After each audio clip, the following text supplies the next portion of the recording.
कृष्ण और सुदामा की अमर मित्रता। बहुत समय पहले उज्जैन के पास संदीपनी मुनि का आश्रम था, जहाँ दूर दूर से विद्यार्थी शिक्षा लेने आते थे। इन्हीं शिष्यों में दो बालक थे, एक द्वारका का राजकुमार कृष्ण और दूसरा निर्धन ब्राह्मण पुत्र सुदामा।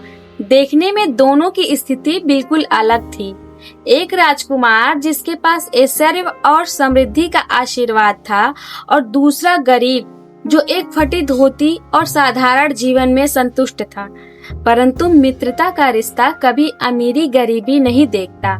कृष्ण और सुदामा की दोस्ती इतनी गहरी थी कि हर कक्षा, हर खेल, हर कार्य में दोनों साथ रहते।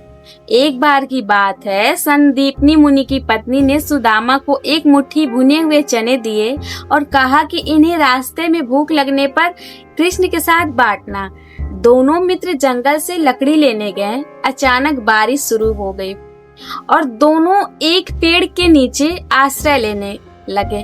भीगते भीगते सुदामा को बहुत भूख लग गई। उसने चुपके से थैली से चने निकालकर खाना शुरू कर दिए। कृष्ण ने देखा और मासूमियत से पूछा, मित्र मुझे भी दो, मुझे भी भूख लगती है। सुदामा ने झूठ बोलते हुए कहा, नहीं, मैं कुछ नहीं खा रहा।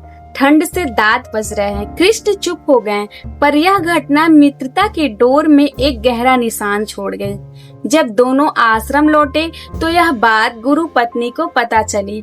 उन्होंने दुखी होकर कहा, सुदामा, तुमने अपने भाग्य में स्वयं अभाव और गरीबी लिख दी है। जिस मित्र के साथ तुम्हें बांटना था उससे छिपा लिया। अब जीवन भर तुम्हें गरीबी का दंश सहना पड़ेगा।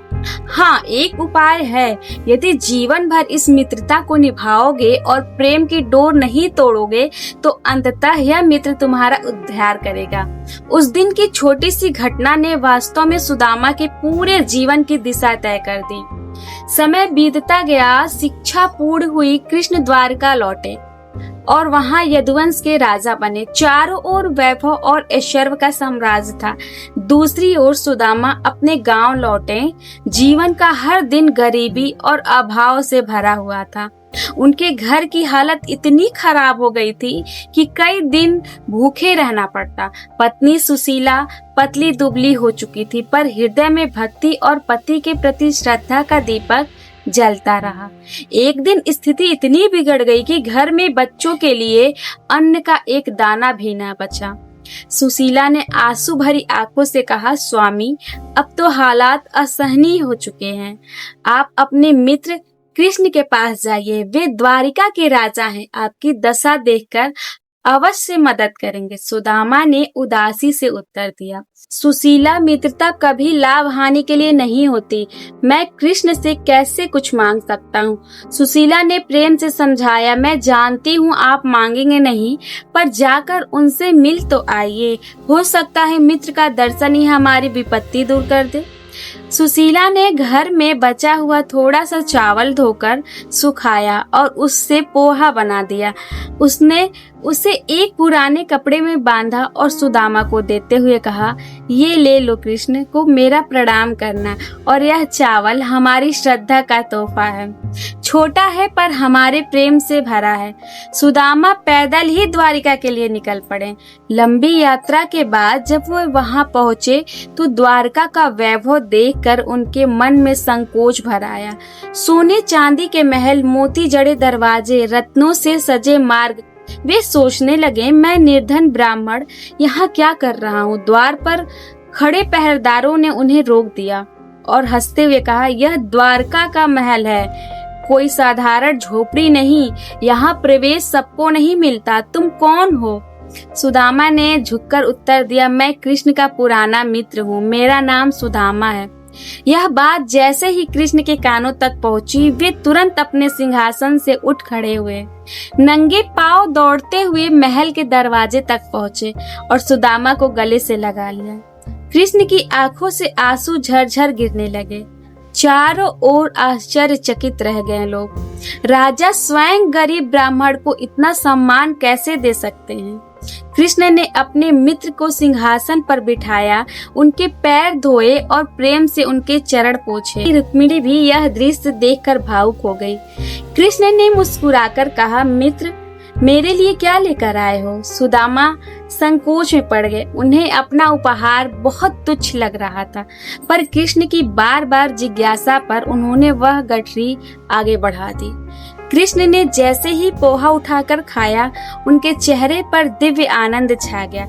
वो बोले, वाह सुदामा, यह तो अमृत से भी मीठा है। तुम्हारे प्रेम से बढ़कर इस संसार में कुछ भी नहीं।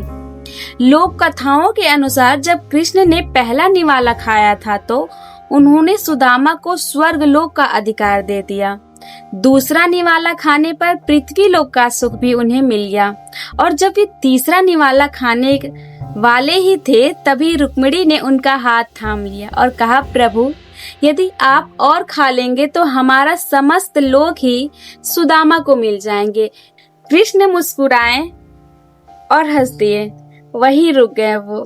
सुदामा ने कुछ नहीं मांगा, वे बस अपने मित्र से मिलकर ही संतुष्ट हो गए। अगले दिन वो भावुक होकर गांव लौटे। रास्ते भर सोचते रहे, मैंने कृष्ण से कुछ नहीं मांगा, अब घर जाकर पत्नी को क्या बताऊंगा। लेकिन जब वे अपने गांव पहुंचे तो दृश्य उनके सामने था। उसे देखकर वे स्तब्ध रह गए। जहां उनकी टूटी फूटी झोपड़ी थी, वहां अब एक सुंदर सा महल खड़ा था। खेतों में अन्न लहरा रहा था, बच्चे हंसते खेलते थे। सुशीला ने दौड़कर उन्हें गले लगा लिया और आंसू भरी आंखों से बोली, स्वामी, यह सब कैसे हुआ? सुदामा की आंखें भर आई। वह बोले, ये मेरी कृष्ण का प्रेम है सुशीला। उन्होंने बिना मांगे ही सब कुछ दे दिया। यही उनकी मित्रता का वरदान है। सुदामा और कृष्ण की यह कहानी सिखाती है कि सच्ची मित्रता में न लाभ होता है न स्वार्थ। सच्ची मित्रता केवल प्रेम और विश्वास पर टिकती है। जब आप दिल से प्रेम करते हैं तो ईश्वर भी आपकी सच्चाई देखकर झुक जाते हैं। जय श्री कृष्ण।